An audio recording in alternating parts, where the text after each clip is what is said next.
kinakapatid ni Beyonce at ang kanyang nanay. Labis na hindi na nakapagpigil upang ilabas ang tunay na kulay ni Beyonce. So ano nga ba ito?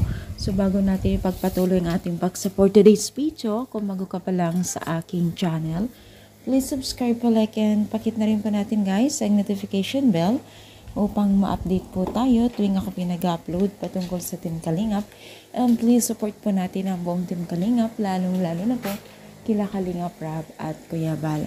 Alam niyo ba guys na itong si Beyonce ay hindi makapaniwala na talagang nilaglag po ng malalapit po sa buhay niya kung ano ang tunay na kulay niya, at na-amaze at hindi makapaniwala ang mga netizens ang kanilang nalaman, dahil po dito ay mas lalo pang hindi nila makapaniwala na ganito pala talaga itong si Beyonce, at aminado ang kanyang kababata o kuya-kuyahin na itong si Beyonce ay wala na daw dapat hanapin pa bilang isang Beyonce, dahil sobra daw bait ni Beyonce bilang isang kinakapatid at sobrang humble pa niya, at napakaganda at napakaputi. Bata pa lang pala itong si Beyonce ay ganun na talaga pala ang kanyang itsura, maganda na siya at maputi. Kaya naman pala kinukuhang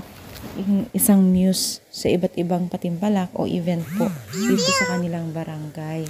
Kaya naman parang hindi nakakapagtaka at mismo na sila ang mismong nagpatunay na mabait at talagang maasahan itong si Beyonce.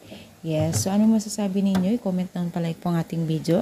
Thank you so much guys. More power and God bless po guys.